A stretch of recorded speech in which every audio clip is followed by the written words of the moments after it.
You know that feeling when you snag a cheap home gym gadget online, only to find it wobble like a tabletop after the first workout?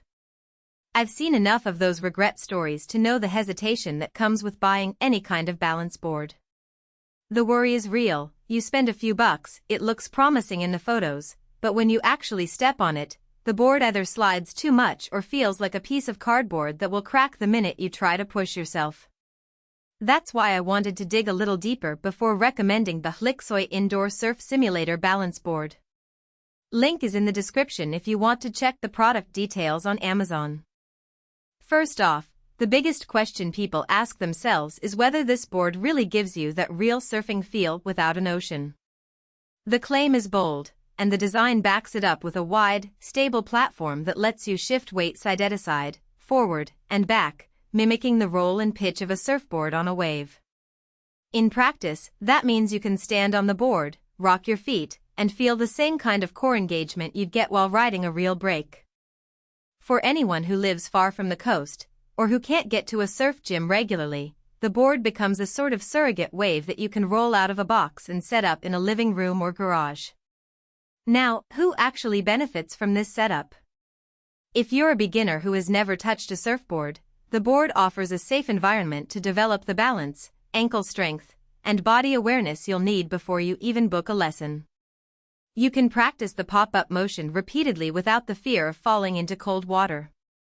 For intermediate surfers who already catch waves but want to fine-tune timing and improve endurance, the board's generous size lets you simulate longer rides, giving you the chance to work on carving and transition drills that would otherwise require a day at the beach. And even if you're not a surfer at all, athletes in sports like snowboarding, skateboarding, or even basketball can use the board to boost core stability and lower body coordination because the movement patterns are very transferable. On the flip side, there are clear reasons to skip this product. If you're looking for a compact, travel-friendly balance tool that you can slip into a suitcase, this board isn't going to fit the bill.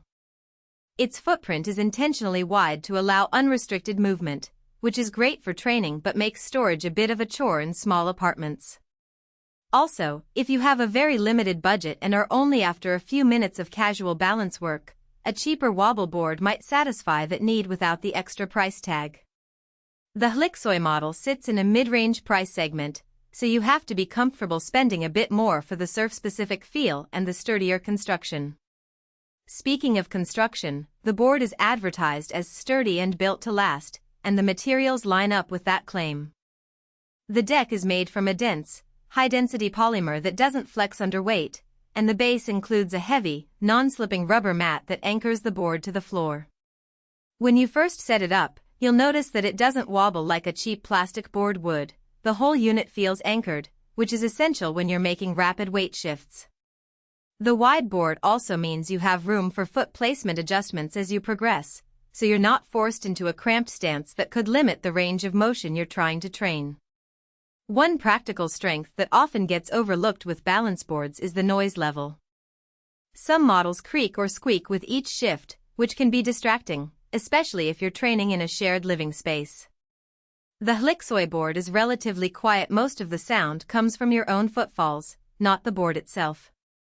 That makes it more suitable for apartment dwellers who want to avoid waking up the neighbor in the next room.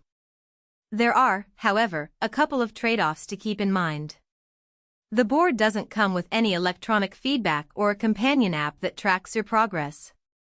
If you're the type who likes data like heart rate zones, time on the board, or angle measurements, you'll need to pair it with a separate fitness tracker or simply rely on your own perception. Also, the board's surface is textured but not overly grippy, so you'll need to wear appropriate shoes or go barefoot, depending on your comfort level. Some users have mentioned that the texture can feel a bit slick if you have particularly sweaty feet, so a quick wipe down between sessions is a good habit. A real-world scenario that helped me gauge its usefulness involved a friend who's a competitive paddleboard racer. He uses the board for a 15-minute daily routine that focuses on rapid weight transfers, simulating the quick adjustments needed when navigating chop. After a month of consistent practice, he reported feeling more stable on the water and noted a reduction in fatigue during long races. That's the kind of